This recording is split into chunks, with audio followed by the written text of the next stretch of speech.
Hello students, आज की इस वीडियो में हम पढ़ेंगे सेल डिवीजन के बारे में। तो सेल डिवीजन का मतलब क्या होता है? जब सेल्स के अंदर डिवीजन हो, जब सेल डिवाइड हो। तो ये 11th की बुक में दिया हुआ है chapter cell cycle and cell division, तो उसमें से मैं ये पढ़ा रही हूँ। बच्चों, सेल डिवीजन जो होता है दो टाइप का होता है। फर्स्ट इज माइटोसिस, सेकंड होता है मियोसिस। माइटोसिस डिवीजन जो होता है वो हमेशा सोमेटिक सेल में होता है। कौन सा? माइटोसिस। और सोमेटिक सेल्स हम किसको बोलते हैं? सोमेटिक सेल्स बेटा, एक्सेप्ट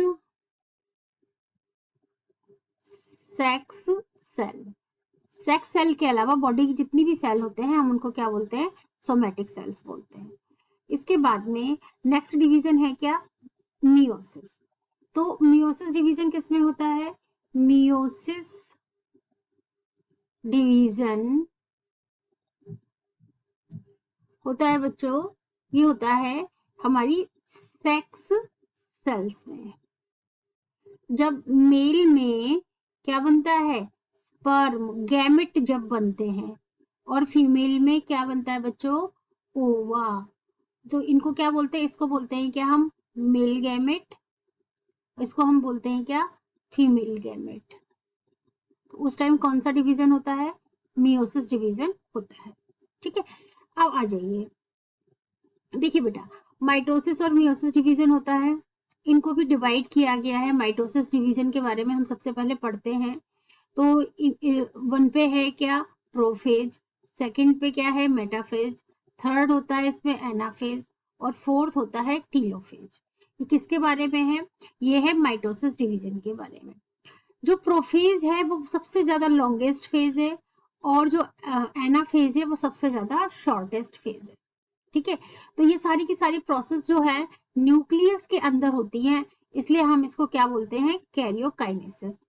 जब ये सारा ऑलमोस्ट कंप्लीट हो जाता है तब क्या होता है?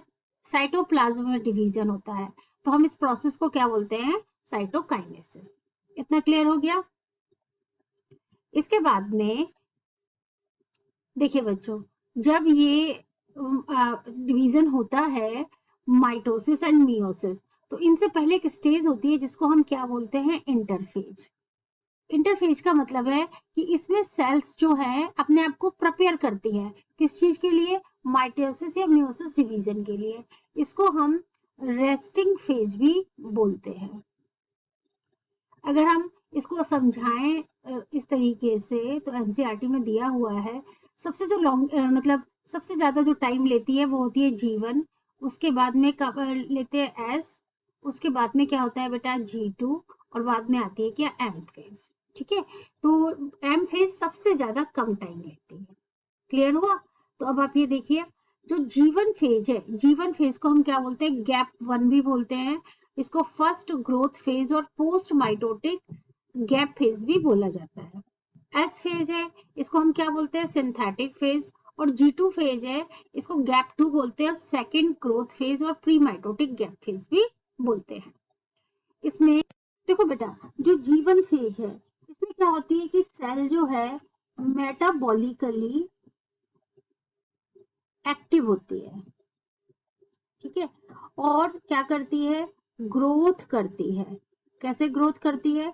कॉन्टिन्यूअसली, बराबर ग्रोथ करती रहती है। ठीक है,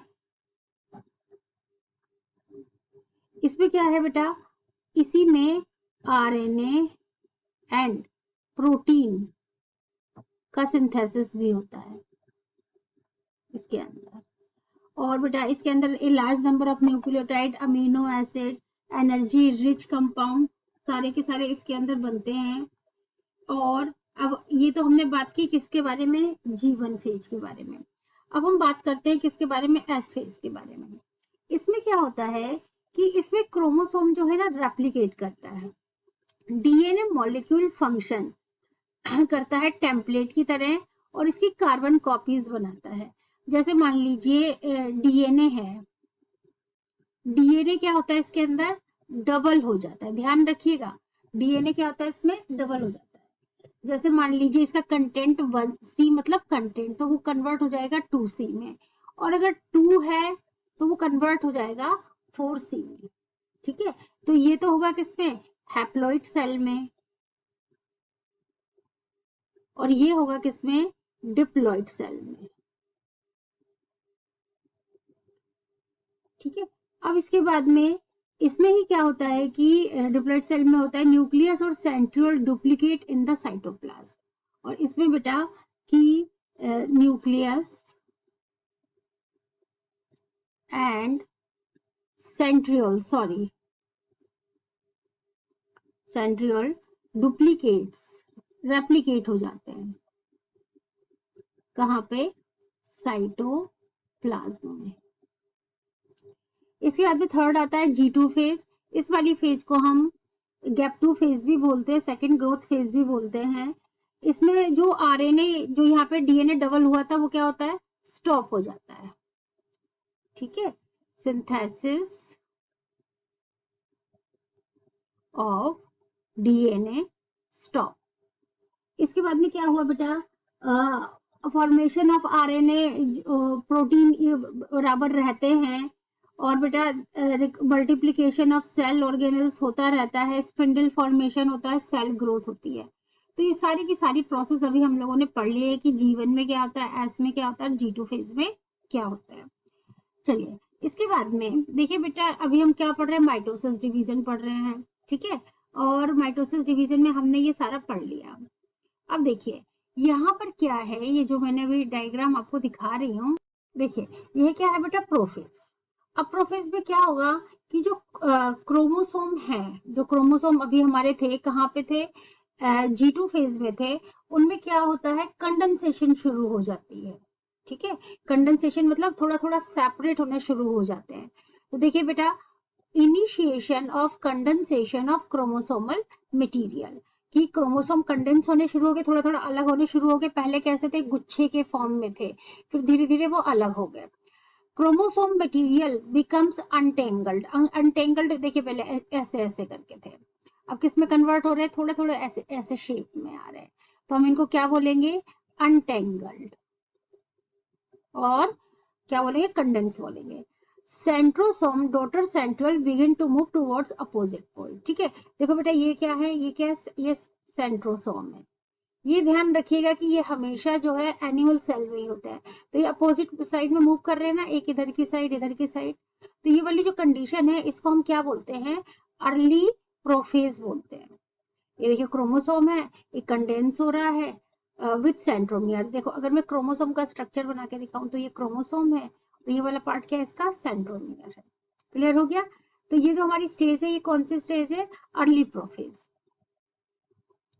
इसके बाद में देखिए बेटा, इसमें देखो ये वाली कौन सी स्टेज है, ये है क्या, लेट प्रोफेज।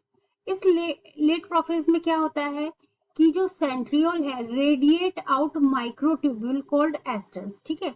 तो देखो सेंट्रियोल ने क्या बना लिया, यहाँ पे ये एस्टर बना लिए, ठीक है। तो और ये सेंट्रियोल जो है कहाँ पे मूव कर रहे हैं, अपोजिट साइड में ऐसे मूव कर रहे हैं, ठीक है। तो at the end when viewed under microscope, जब हम इसको माइक्रोस्कोप के अंदर देखते हैं, तो यहाँ पे लेट प्रोफेज में हमको क्या नहीं दिखता, ना तो गोल्जी कॉम्प्लेक्स दिखाई देता, ना एंडोप्लाज्मिक रेटिकुलम दिखाई देता, ना न्यूक्लियोलस दिखाई देता। न्यूक्लियर एनवलप भी क्या है, धीरे धीरे क्या होती है बेटा, ये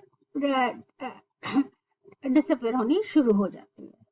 और यहाँ पर देखो जैसे एस्टर है, वो स्पिंडल फाइबर के साथ मिलकर क्या बना रहे हैं, माइटोटिक एपरेटस। जो यहाँ पे आगे की साइड क्या है, वो धीरे धीरे अभी अगले डायग्राम में मैं आपको दिखाऊंगी कि वो माइटोटिक स्पिंडल बनाना शुरू कर देते हैं। ये देखिए ये वाला जो स्टेज है, जो दिखाई दे रहा है मेटाफेज स्टेज, ये क्या है, ये माइटोटिक स्पिंडल है। इसमें क्या हुआ बेटा, जो न्यूक्लियर एनवेलप है वो कंप्लीटली डिसअपियर हो गया। Chromosome spread through the cytoplasm, chromosome nucleus से कहां पे आ गया, साइटोप्लाज्म में आ गया। कंडेंसेशन कंप्लीट, बिल्कुल क्रोमोसोम बिल्कुल क्लियर दिखाई दे रहे हैं। All chromosome are moved into a position at the centre of the cell at the equator. और ये वाला जो है ना, ये वाला, इसको हम क्या बोलते हैं, इक्वेटर बोलते हैं, ठीक है।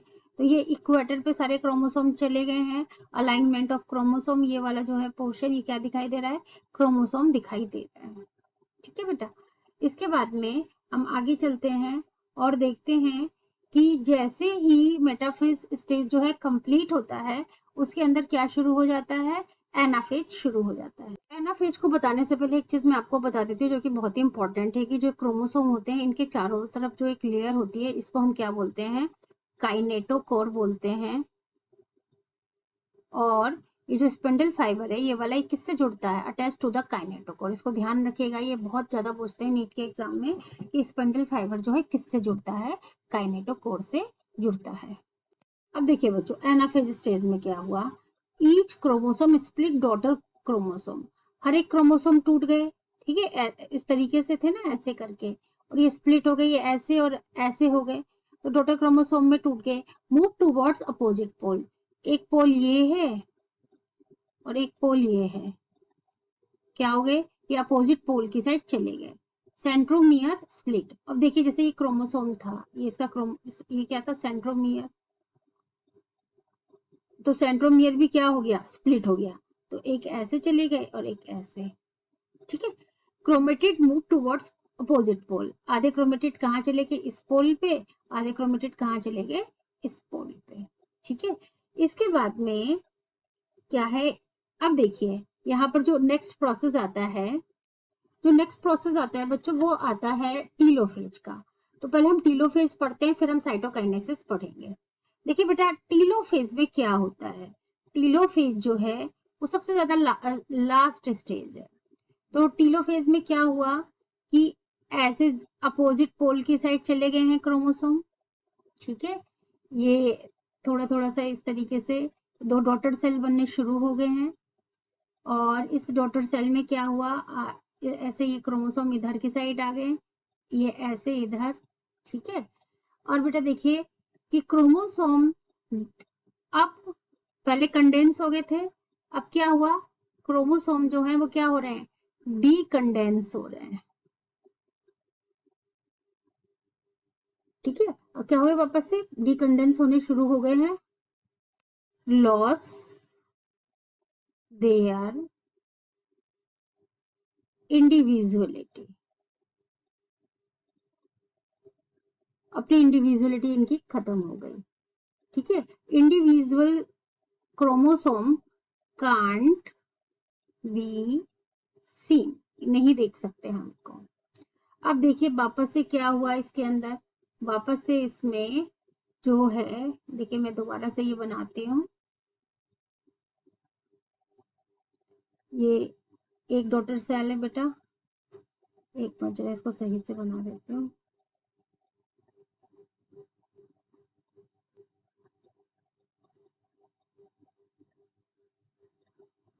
ठीक है, और अब वापस से क्या हुआ है, ये यहाँ पर ऐसे ये डीकंडेंस हो गए। ठीक है, अब वापस से इनमें क्या आ गया, nuclear envelope develop, giving rise to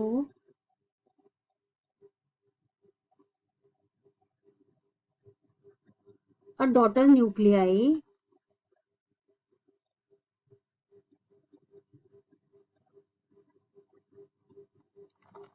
अब उसमें क्या क्या आ गया, उसमें देखिए न्यूक्लियोलस, गोल्जी बॉडी, ठीक है, एंडोप्लाज्मिक रेटिकुलम, ये सारे के सारे वापस से रीअपियर हो गए। अब देखिए यहाँ पे क्या होता है, अब मैं आपको ये वाला बताती हूँ। देखिए साइटोकाइनेसिस का प्रोसेस होता है। ठीक है, तो साइटोकाइनेसिस मतलब division in cytoplasm, plant cell में अलग तरीके से होता है, एनिमल सेल में अलग तरीके से होता है। प्लांट सेल में क्या होगा कि जैसे मान लीजिए प्लांट सेल है, तो प्लांट सेल में valve formation start in the centre and grows outside. ठीक है, मतलब इसमें क्या हुआ कि यहाँ से सेंटर से बाहर की साइड जाएगा, ये ऐसे करके। ठीक है, तो इसको हम क्या बोलेंगे, सेंट्रीफ्यूगल। और अगर हम बात करें एनिमल सेल की, तो एनिमल सेल में क्या होता है कि ये ऐसे बाहर से अंदर की साइड जाता है।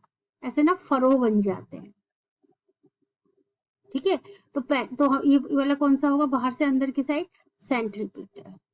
ठीक है, तो अब इस वाले डायग्राम में ये हो गया बेटा न्यूक्लियस में डिवीजन। अब यहाँ से ऐसे करके इसमें डिवीजन हो जाएगा कैसे, साइटोप्लाज्म में। ये देखना पड़ेगा कि ये प्लांट सेल है या एनिमल सेल है। और अब इसमें क्या होगा, ब्रेकिंग ऑफ साइटोप्लाज्म, फरोइंग दो तरीके से हुआ मैंने बताया, और इससे दो आइडेंटिकल डॉटर सेल बन गए।